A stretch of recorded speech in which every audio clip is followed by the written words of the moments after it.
Resilience for me is an absolute game changer. You can't achieve at the highest level without resilience. So everything from resilience is what allows us to bounce back from setbacks, and we're going to have setbacks along the journey. Like no one goes from A to B or from, here to their goal in a straight line. It just doesn't happen. We're going to face adversity, we're going to face setbacks, and it's also part of the learning. So we absolutely have to have the skills to deal with those setbacks, to learn how to navigate adversity. We're going to fail, and that's a crucial part of the journey. And, no one reaches the top without failing. So we have to learn the skills to pick ourselves up and to bounce back, or to, well, actually, I talk about bouncing forward, because that's absolutely crucial, is not just to bounce back to where we were, but ideally to come back with learning, with knowledge, as a different person, with a different perspective, and bounce back forward to something even better. What else? Resilience is what allows us to adapt and perform under pressure. There's constant demands and pressures in the corporate world, as there was for me as an athlete, the expectation, the pressure to perform, and resilience, the skills that resilience brings you is what allows you to perform under pressure, to be able to focus on what I can control, to be able to manage my perspective. So that's really key. What else? When we're resilient, we're confident in who we are and what we do. Resilience, that those skills that I've just talked about, the ability to bounce back from setbacks, to manage failure, to perform under pressure, all of that is what gives us the confidence that we can do it, that we can perform, that we can deal with any challenges that come our way, because we've got the skills, and that gives us confidence. And confidence is at the heart of high performance. It's our foundation. If we want to achieve at that highest level, that's what allowed me to believe in myself and to become a world champion 6 times, to do what I do today, having the confidence to to help others to achieve their goals, to deliver, to stand on a stage and inspire an audience. It all comes from confidence and belief in ourselves, and that's what resilience gives us. So absolutely, we need it.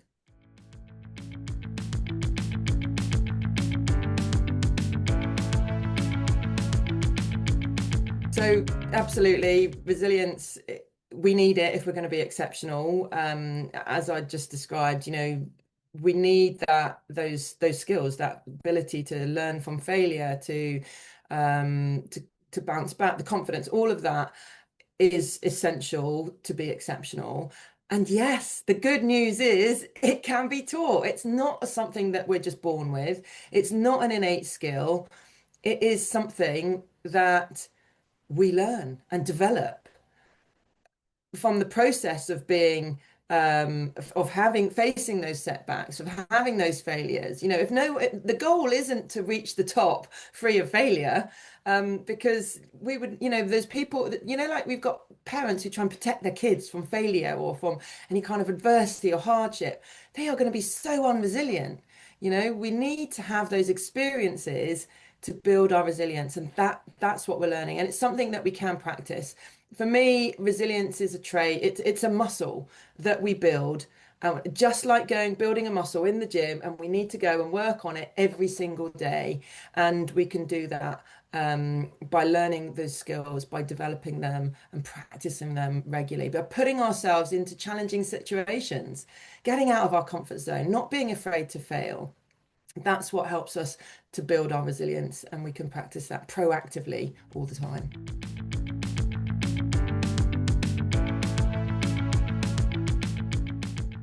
I think the first thing is really a mindset around setbacks and failures. I think I've alluded to already that it's about recognizing that this is part of the journey. As I said, we're not going to get to the highest level without it. And so it's about accepting that, almost, that I like to think of it as failure is the cost of success. And we have to pay that price, that investment up front and in full. Without that, we are not going to achieve our success. So we have to recognize that we need to fail along the way. So when we change that mindset to this is an important part of our journey and and if we want to reach the highest level, we have to fail. So that takes away the fear of it because it's a learning opportunity. And I think that we should embrace it. And so rather than fearing it, recognizing that this is my opportunity to learn more. And it's feedback on what to do differently, what to do, what to change for next time so that I can get better. And as athletes, we're always trying to seek feedback. And I encourage people I work with in the corporate world to seek feedback. And failure is a form of feedback.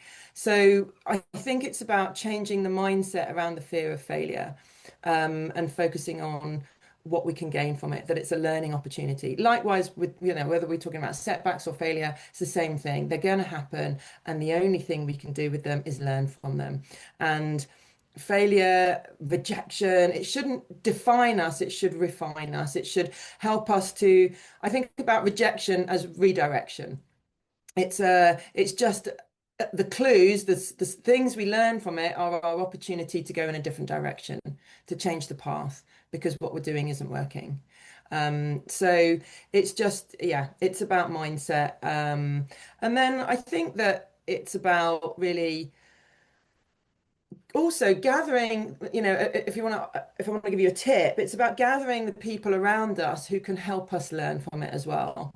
Because sometimes it's quite difficult on our own to reflect and do that kind of debrief. Whenever in sport, when we failed and when I lost the race or the team didn't perform, then we win or lose, we always were doing review and reflection. So if we fail, if I haven't won or I haven't achieved the target, we would sit down and we would debrief what went well, what didn't go well, what can we do differently next time.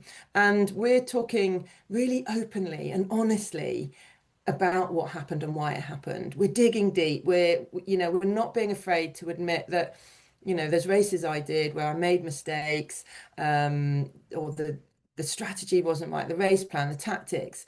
And I have to be open to going, do you know what? I messed up, or I wasn't good enough. My speed on the sprint finish, because I often lost on a sprint finish, wasn't good enough. And yes, it's uncomfortable. Not really like saying that, but that honesty is what helps us to identify what we need to change, how we can learn and prevent the same mistakes happening. Because it's okay to fail. It's okay. We're all going to make mistakes, but we don't want to make the same mistake twice. And so I think setbacks, the biggest tip I can give you is to spend time reflecting and gather the people around. Even if you're on your own, like who are the people that can help me debrief this? Who are the people who will challenge me and think about what can I do differently next time? Help me to find a different perspective and a different way of looking at this setback. Sometimes it's hard for us to see that perspective and see the opportunity or the learning. And so sometimes having people around us and doing that debrief with the team is really valuable. But the most important thing is that it's a learning opportunity.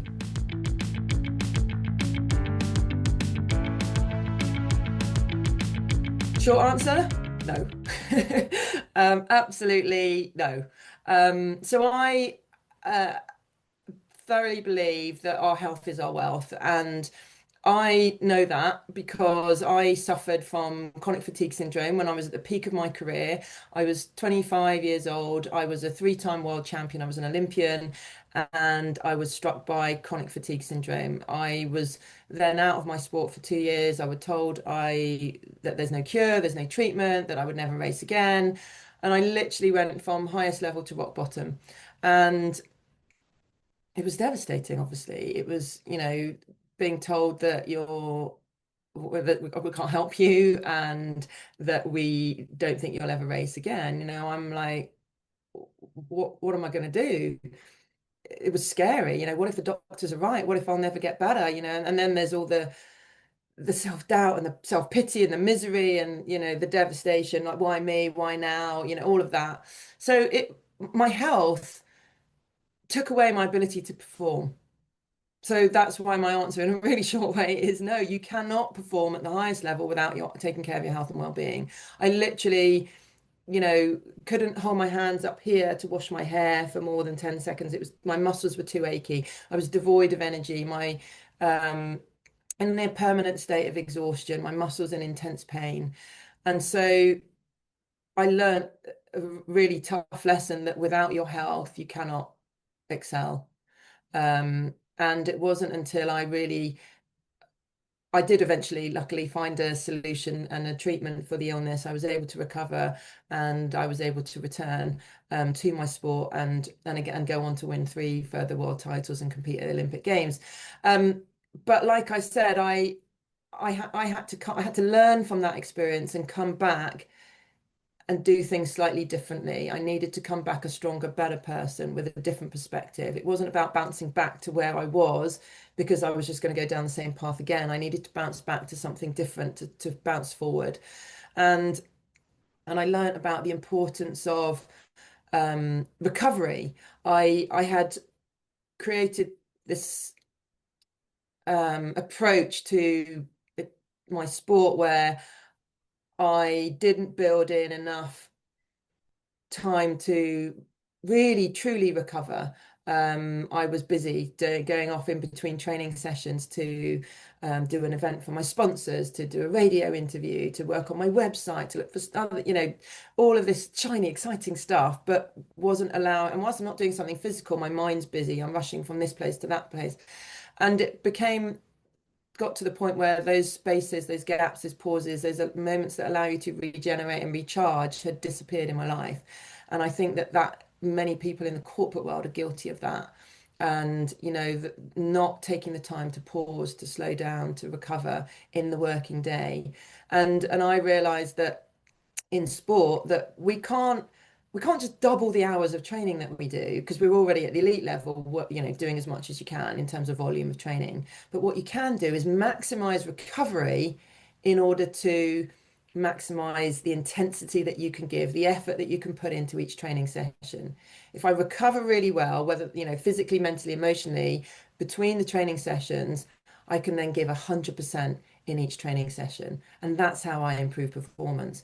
And it's the same thing in the working world, whereby, we want to be sharp and on it and focused at 5 p.m. as well as we were at 9 a.m. But we can't do that if we don't take pauses throughout our day. If we just run back-to-back meetings all day long and we're rushing around deadline to deadline, task to task, not taking those times to reflect and allow the creative juices to flow, to just have the pause in the mind, to just get out and for 10 minutes and walk around the block and get some fresh air, come back re-energized, refocused.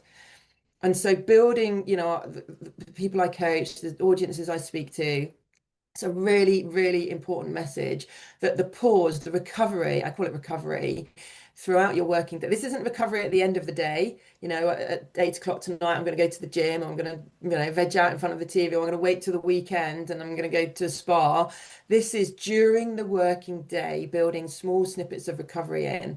And that's not the reward for the hard work I've done. That's part of the work. It's part of being a high performer and it should be non-negotiable.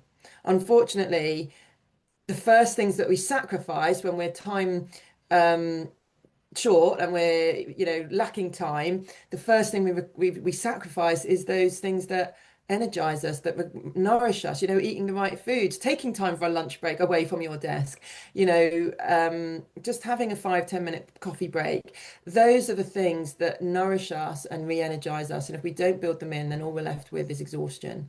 So it's absolutely crucial that we take care of our health and our well-being if we want to, well, sustain, have health, but also sustain high performance. It's absolutely crucial.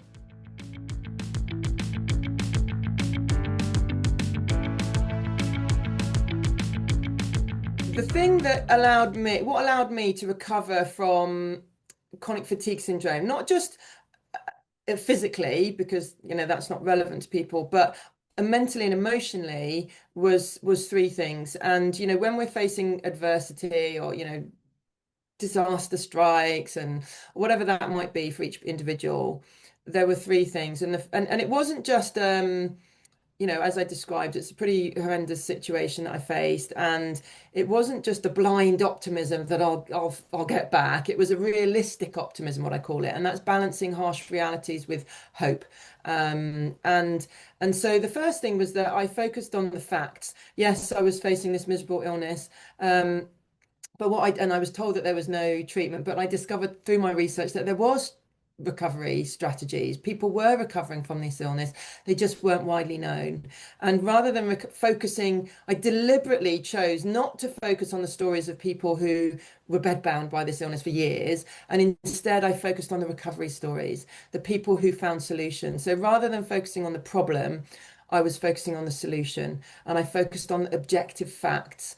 And that helped me to avoid falling into thinking traps that might pull me deeper into despair. So focusing on the facts, focusing on the solutions was really important. The second thing was about focusing on what I can control, because it's really tempting in those situations to focus. For me, in that example, was to, think about to find someone to blame or something to blame, or to focus on the fact that I can't compete at the World Championships, that I'm missing out. The people who thought that, what other people were thinking and saying, because people thought that I was just being lazy or that I looked fine and there was nothing wrong with me. I can't control what people think and what they say, but I can control my response. We can always choose how we respond. We can't control our circumstances, but we can choose how we respond. And I could choose to surround myself with people who did care about me and who believed in me and wanted to support me and help me to get better.